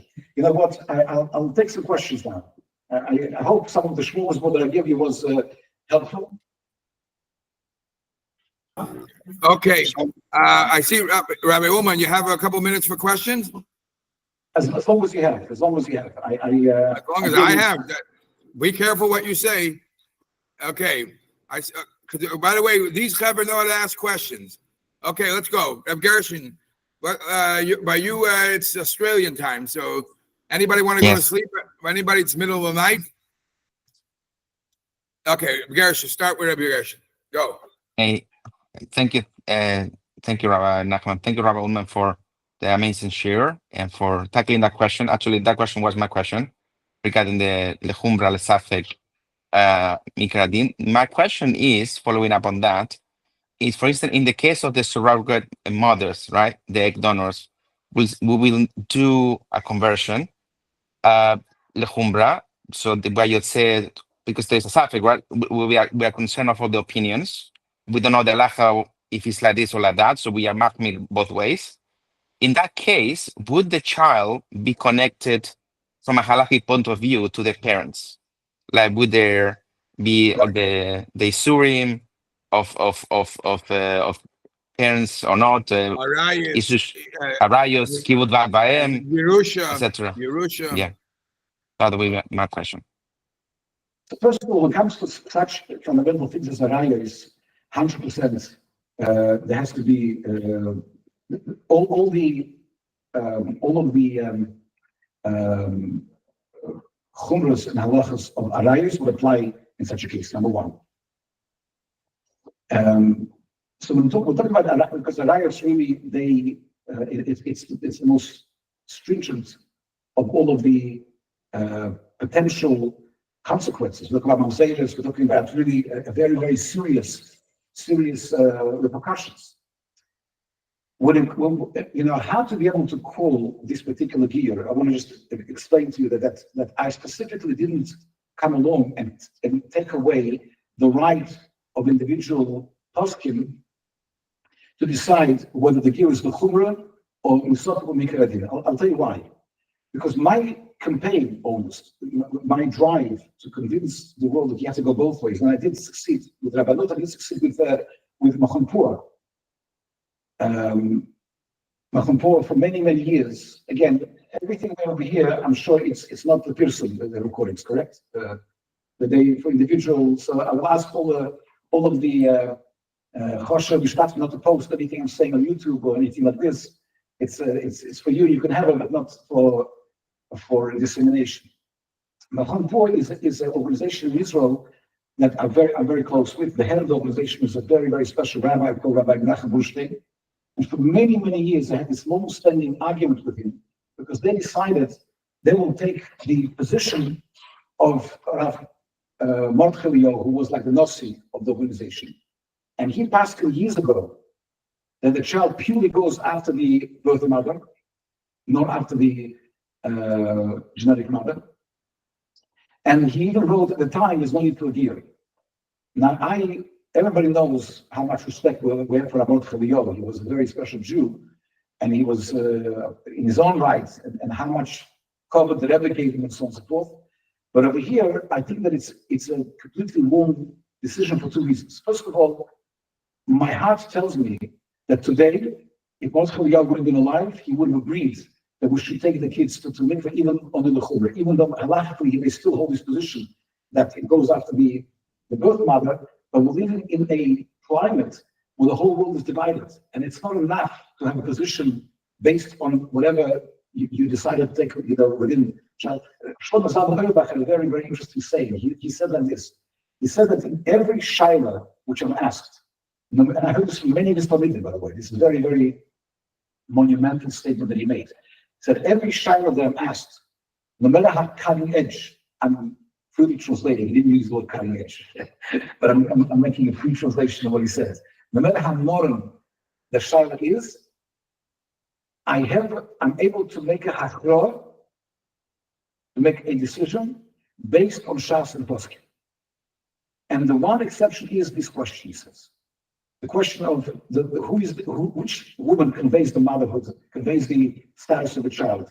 Is it the genetic mother or the birth mother? He said for every single svara, a good argument you'll give me one way, I'm going to find you an equally good argument the other way.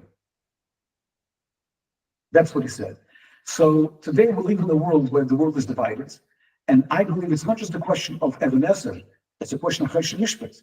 You're subjecting this particular child, if you don't convert a child, when they grow up, they either have to hide from people that they won't convert it, because half the world today follows the Rabbanut in Israel will never ever allow for marriage of such a child, because they took the position now, thankfully, Baruch Hashem, going both ways. Rabbanut will never allow it. Most Rabbanut will not decide the Kedusha will allow for the child to be married. So you force the child either to lie about where they're coming from, or to remain in a limbo. So I believe very strongly that the gearing has taken place. On the other hand, I also respect the position of different poskim. For example, Rav Amar, he will look at the conversion of a child who was born from a non-Jewish egg donor as a gear me'ikar adin with all the churus. He will say this child is a full ger. You have to run the ksur of ben of bas Avraham Avinu. You have to be able to. He can't marry kohen. The whole 9 yards. For him, it's a gear me'ikar adin. On the other hand, for him to be able, if you will find out that a child converted because they had a non-Jewish surrogate mother, he'll say that the conversion was just as a chumrah ba'alma, and therefore you are fully Jewish, you can marry a kohen, and so on and so forth.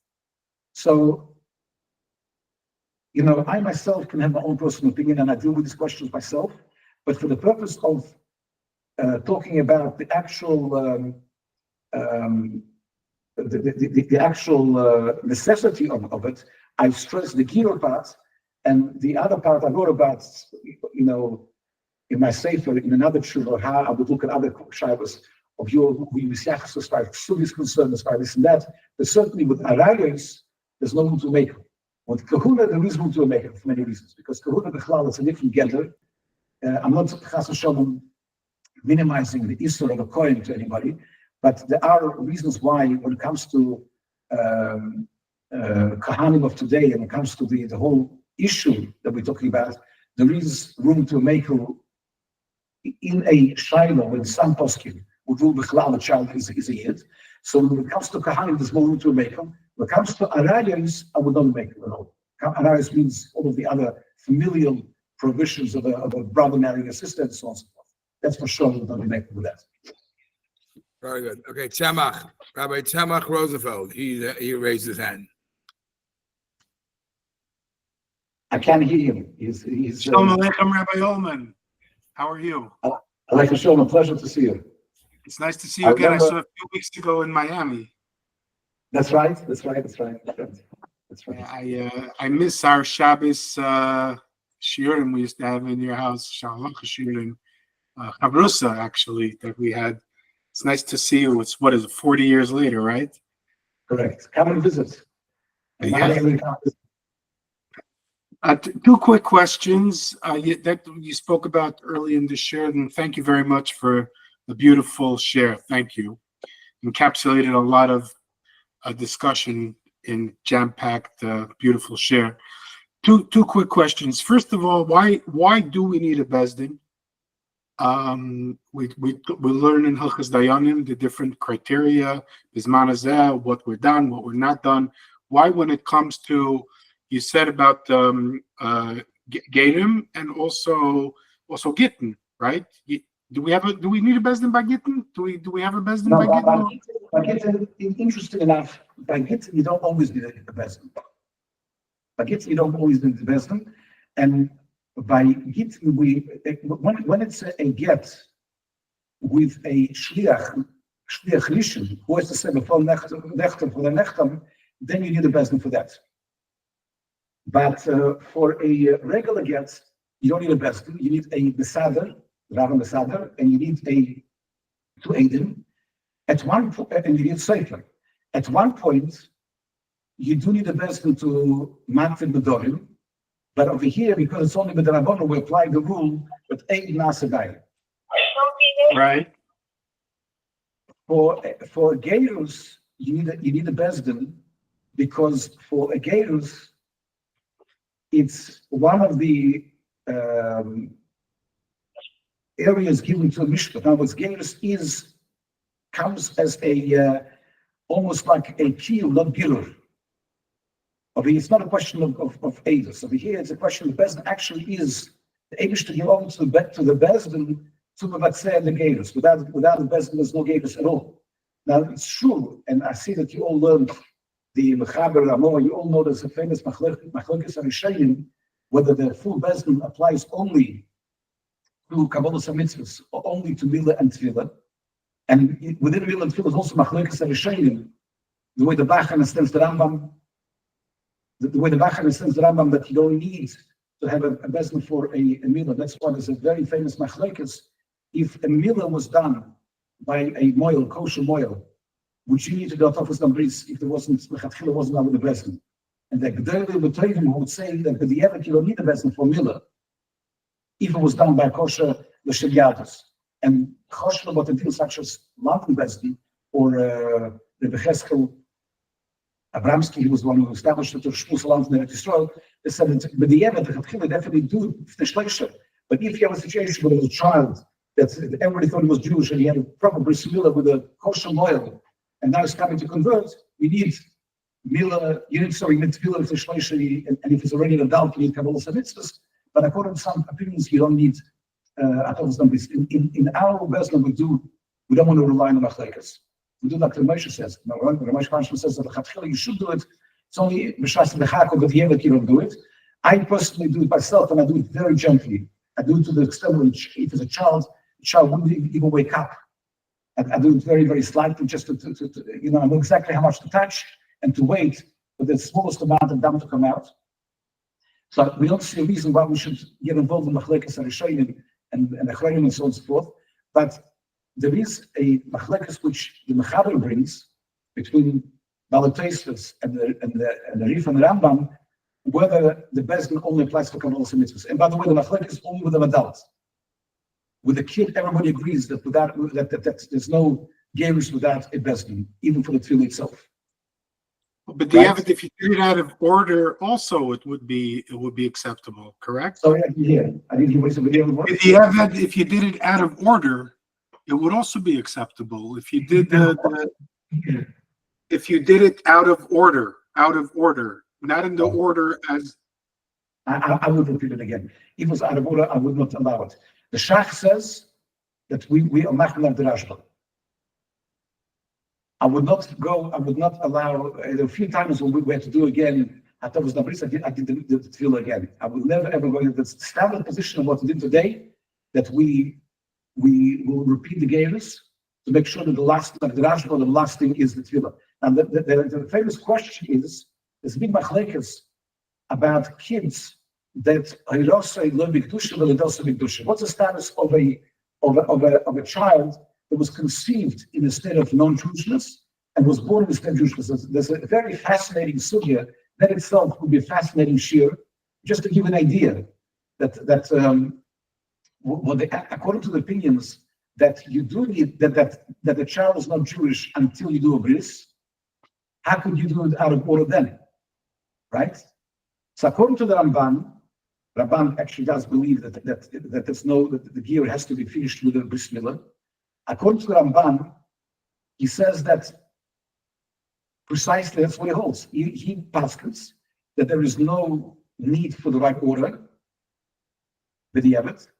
and he says that the only reason why the usual order is to do first a bris and then to do a tefillah, because really they ask questions of the Ramban and they say, why do you have to wait? The only reason why you have to wait for 4 weeks is because you always do the milah first, right? But if you would do the tefillah first, you could do tefillah and the milah right away. So there wouldn't have to be this waiting period.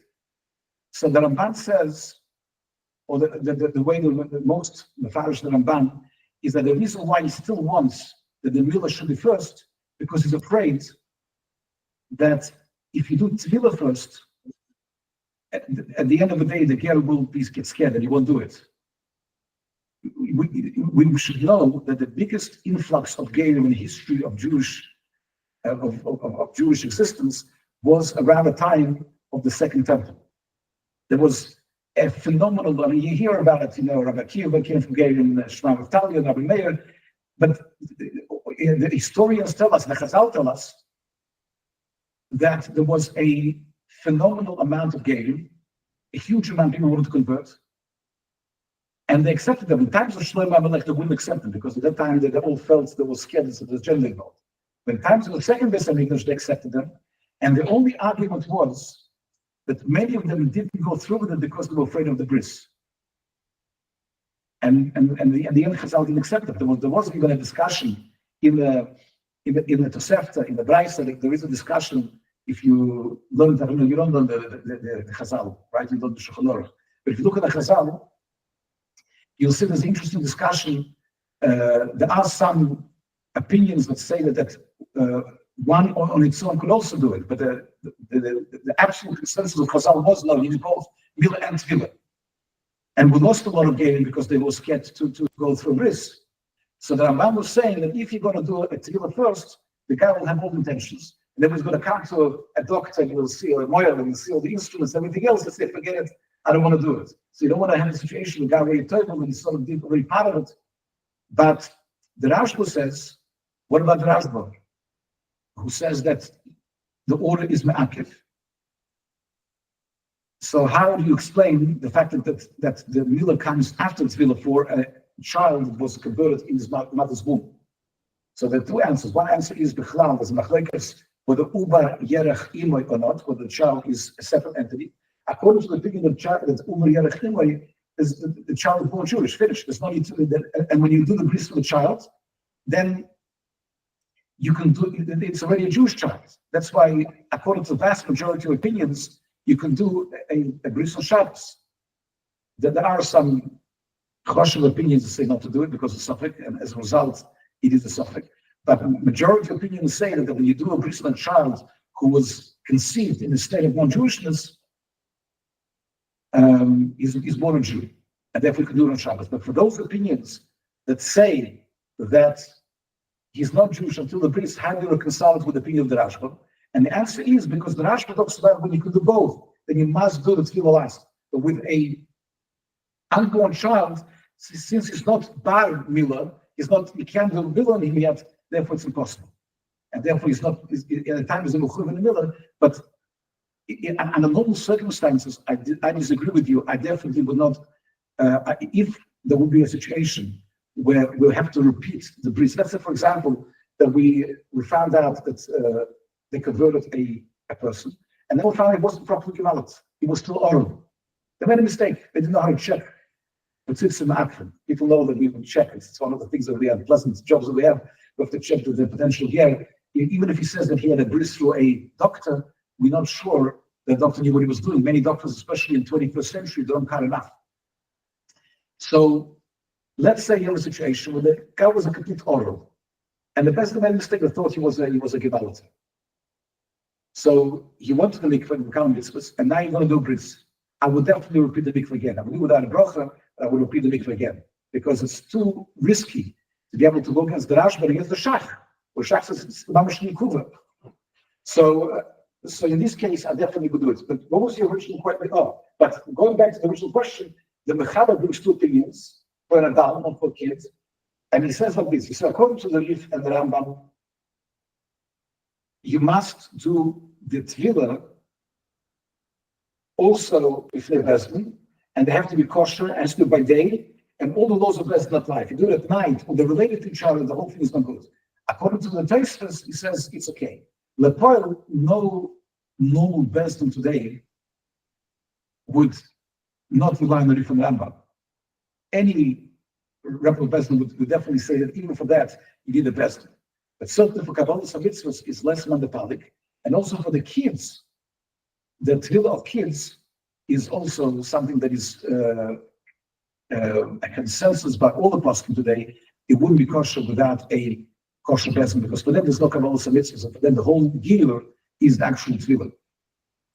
So you mentioned also in the beginning that you deal with a lot of frum families that they find out, a couple of generations back, somebody wasn't Megai Halacha or whatever.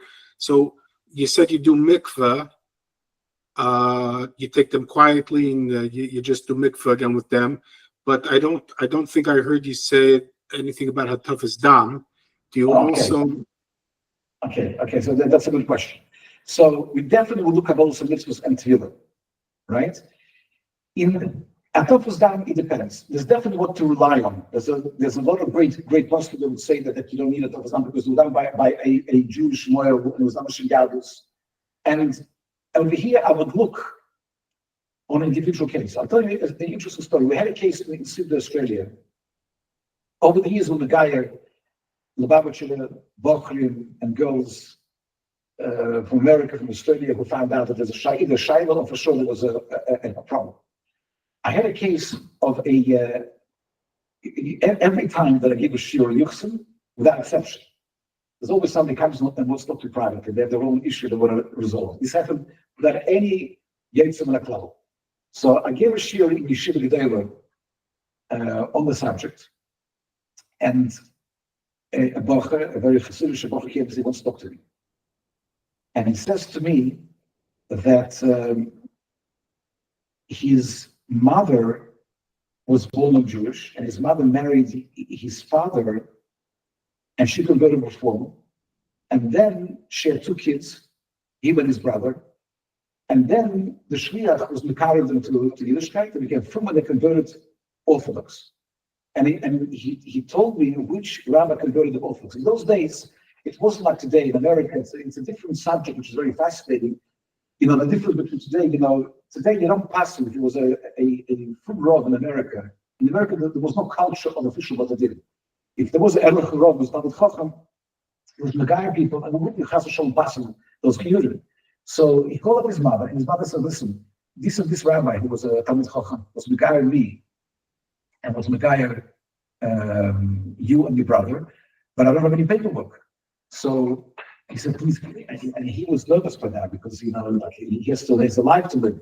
So can you call him up? He was alive at the time. So she called up this particular role. He says, not only I have no paperwork, I don't remember who you are, and I can't even confirm verbally that I converted you. That's an American phenomenon, unfortunately. In America, it's something that people didn't keep paperwork, and so on and so forth.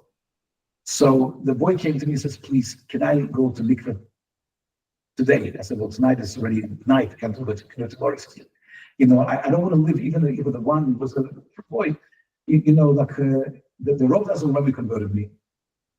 you know. So I said to him, we'll do mikveh tomorrow, we'll do Kabbalah mitzvahs. So what about the Thomas numbers? Because he heard my, I said, look, Ikar Adin, we can get away with it because you would, with Amshiyalis and everything else. I said, listen, I don't want to cut corners. If there's anyone that holds it's better to do it, I want to do it.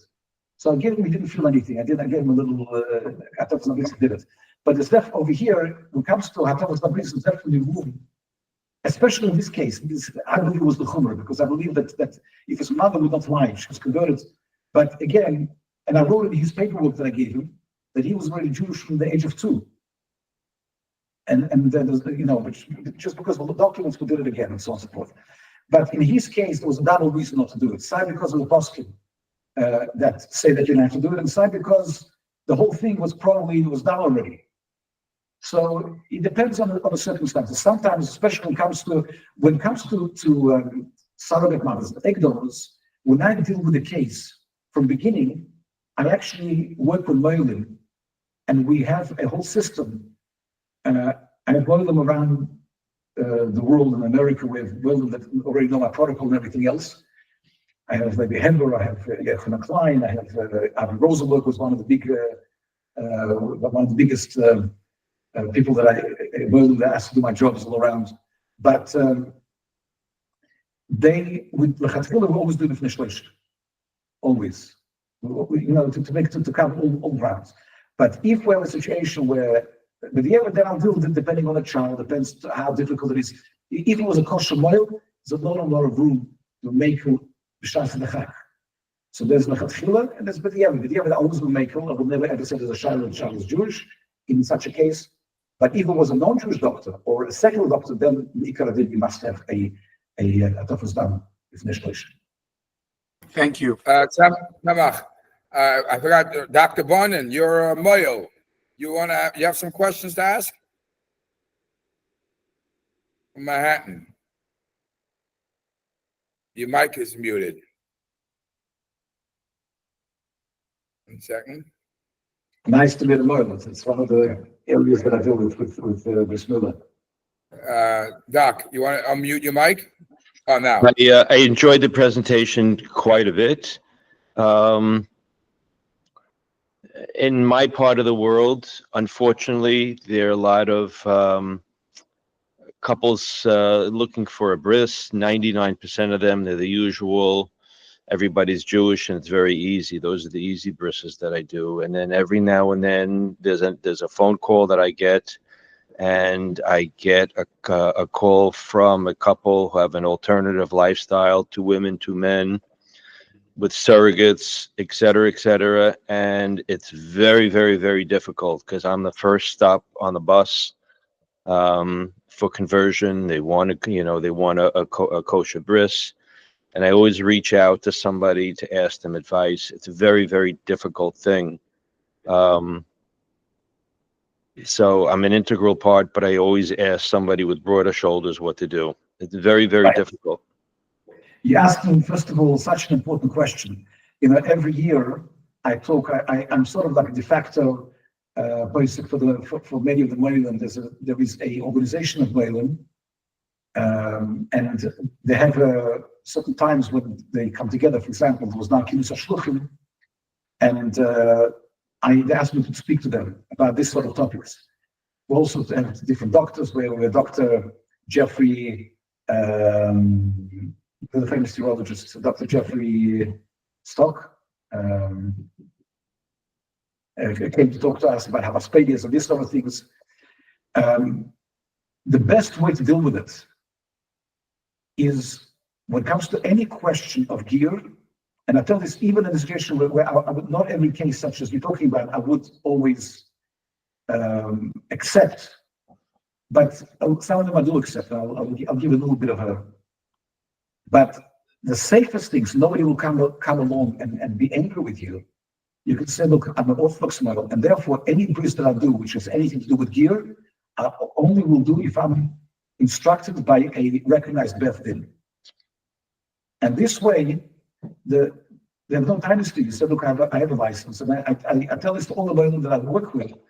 And this way, whenever I give them the go ahead to do the bris, they do it as under sort of under my representing me. And when I tell them not to do it, they blame me or they blame the Beis Din that they work with. Because if you will go to Rabbi Ron in Manhattan from the Beth in America, who I know very well, he would probably not allow this to be done. And a lot of cases they send to me from Beth in America and Boston and these sort of places because they don't have to deal with surrogates and McDonald's, not from families Bechlal. And I will deal with many of them. I had a case which came through from Florida of two same sex marriage men, very anti-religious, extremely not religious, but very anti-religious. They had a child with a non-Jewish surrogate mother and with an egg donor that they claim is Jewish. Now, let me just preface and say that lately, in the last 5-6 years or more, I work very closely with all the agencies that specialize in Jewish egg donors, and we have a system with them. They all go through our verification service called JewishStatus.org. We never allow the donor to be trusted or the agency to be trusted. It's a very delicate subject, and they have no nimonos whatsoever. So they all have to be, number one, they have to be certified through our Beis Din, and they all use our Beis Din. You've probably heard of the Chosen One. That's the biggest one. That's the biggest agency that deals with egg donors. One called the Jewish Blessing, one a lady called Ruth Tavor. They all go through our Beis Din. But after we certify them, and we certify not just the Jewish status, we certify the single status, and we certify any Shalom Zeirus. And then we also instruct how to make sure that the chain of custody is not broken. So we actually identify the donor on the day of the egg retrieval, and we supervise the whole IVF, because there's a lot of mistakes that are made. I mean, everybody heard of the most famous case that happened lately in Asuta Hospital of Israel, when they mixed up and they put the wrong embryo into the wrong couple. And this case was the most traumatic case for the families involved. And just now, a few weeks ago, the High Court in Israel ruled that they taking away the child, the 2-year-old, from the parents that raised him until now, and they want to give the child to the genetic mother and so on and so forth. You can imagine and then only the case became famous. I'm privy to these cases every year they're happening. So we make sure that that you have also full hashgacha. Now, when the couple says, "Oh, we have a Jewish donor," halachically, it wouldn't make the child Jewish because there's no emonos. What does Jewish meaning? So when this particular, if it was one of the other couples that I deal with, I would have helped them out. We'll work together with them. But over here, we're dealing, number one, with a same-sex couple that are anti-religious. There is no element of milshim, because when a child grow up and will want to get married, every person with a brain in their head will realize there had to be a mother somewhere. So they won't assume, when we talk about regular egg donors or surrogate mothers, nobody will know in the future, because these are my parents. Susan and Jeffrey Goldberg are my parents. And that's how they listed when it comes to two people same-sex marriage. So this is one of the cases I didn't want to take on. So I told the lawyer, very simple, tell them that the child has to be converted. And they hung up on him or went a different way, simple as that. But I wouldn't advise a lawyer coming to me for shilas take on these cases unless they are under a certified Beis Din, accepted Beis Din. That would be my strong suggestion to you. And this way you will be to blame. You say, look, I'm a professional person, I'm accountable to Halacha, and I'm the Beis Din. Sure, that's the way I work. My shoulder's not that broad. Aaron, you want to ask anything? I want to let Rabbi Ulman go. Aaron? So I have just before this shiur, I was giving a shiur in Hasidus, and one of the people that was attending is somebody who is in the process of gear. He is at the stage, I guess, where they want him to move to a frum community. and he hasn't been able to do that yet.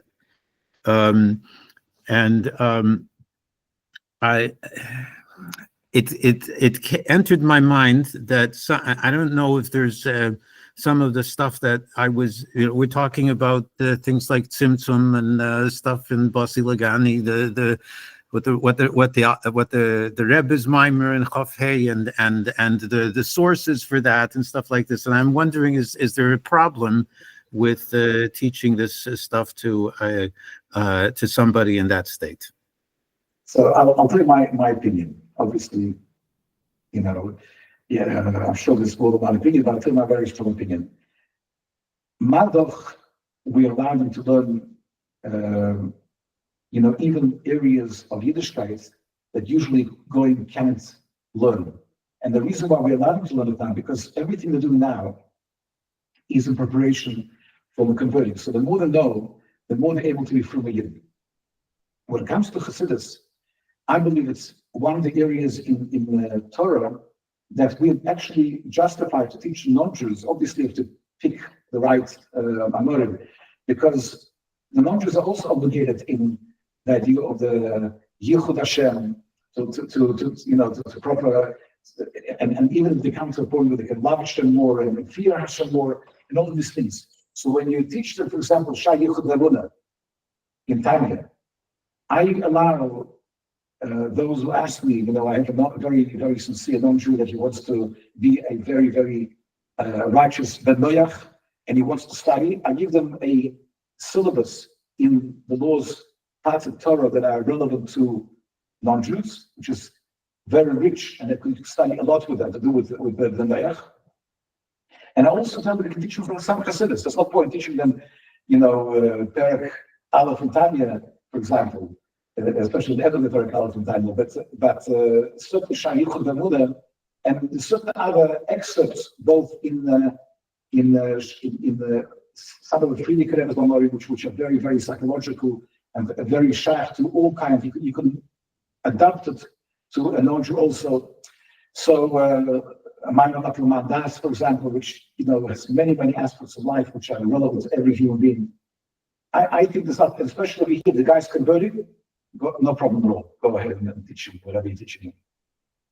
But you said that there are certain things that you feel that you would teach them, but maybe others that it depends what, and so what would be the guidelines what I shouldn't teach?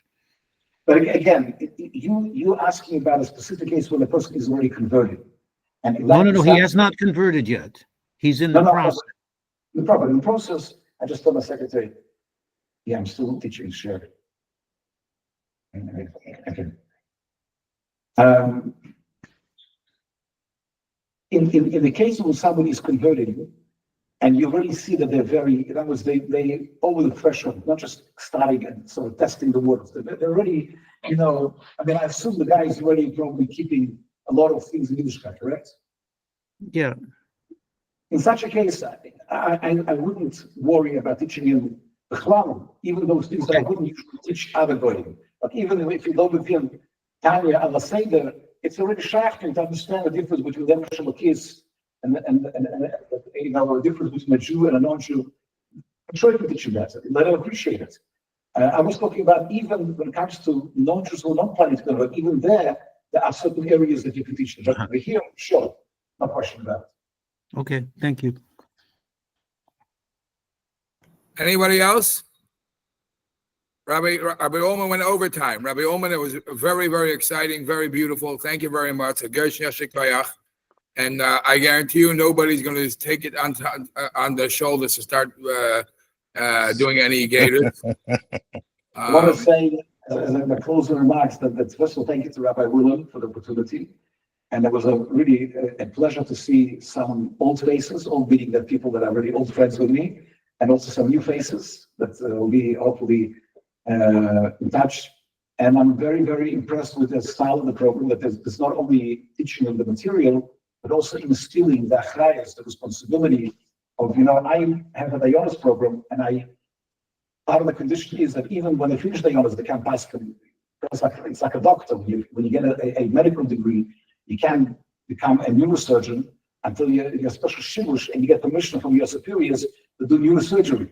And the same thing with every part of halacha, whether you study Gittin, whether you study Geirus, whether you study whatever you do, after you get your degree, then you have to be able to do shibush, and then you have to be able to get sort of permission from your superiors to go to pass Shivas in those areas. So I'm very, very impressed with this current group and Ulman. Shikaya, thank you very, very much, everybody. Kol Tov, thank you, Rabbi Ulman, and we'll keep in touch tomorrow. I told you your secretary will deal tomorrow. Shikaya, everybody. Kol Tov, Thank you very much, Rabbi Ulman. Thank you very much. Thank you.